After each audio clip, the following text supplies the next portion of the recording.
And yet, Epictetus became one of the most influential philosophers in human history. His writings shaped Marcus Aurelius. They shaped Stoicism. They have shaped men across 2,000 years.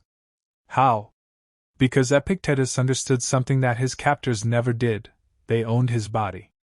They did not own his mind.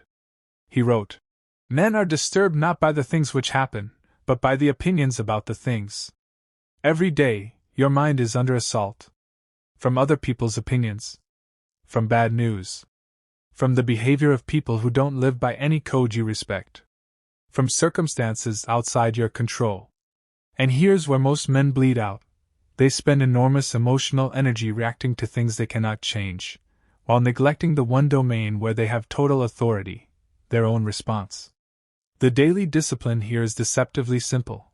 Whenever something disturbs you today, ask yourself, is this in my control or outside my control? If it's outside your control, release it. Not because it doesn't matter, but because your emotional energy spent on it is wasted energy. Energy you need for the things you can actually affect. If it's inside your control, act on it. Immediately. Without delay. This sounds easy. It is not. It takes practice, daily practice, to train your nervous system to stop grabbing at things it cannot hold. But over time, something remarkable happens. Your peace becomes less dependent on what the world does. And your power becomes more concentrated on what you can actually change. That is the beginning of real freedom. And it doesn't cost money, connections, or status. It costs only discipline, which you can build today for free. Morning. Identify your frog today. Do it before anything else. Feel what it does to the rest of your hours. Point 11. Return to yourself before the day ends. There is a story told about Thales of Miletus, one of the original Greek philosophers, who was so absorbed in studying the stars that he fell into a well while walking. A woman nearby laughed at him. He was so focused on the heavens that he failed to watch where his feet were going. The story is meant as a gentle joke, but it carries a warning. It is possible to become so focused on the grand project, the 5-year plan, the long-term vision, the man you're trying to become, that you lose touch with the moment you are actually living. The Stoics had a word for this: prosoche. Self-attention. Continuous, present-moment awareness of who you are and how you're actually showing up, not in theory, not in the future, but right now. The final daily practice is this: return to yourself. Sometime before the day ends, in the quiet, away from your phone, away from demands, come back to the question that matters most. Not, what did I accomplish? Not, what did I earn? But, was I the man I meant to be today? Did I act from my values, or did I act from my fears?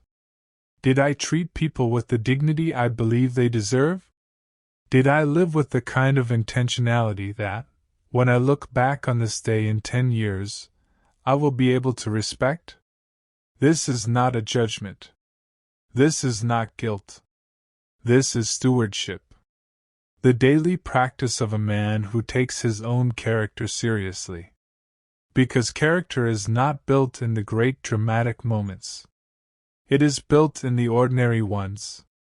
In the small choices you make when no one is watching, when it would cost nothing to cut a corner, when the easy road and the right road diverge by just a fraction.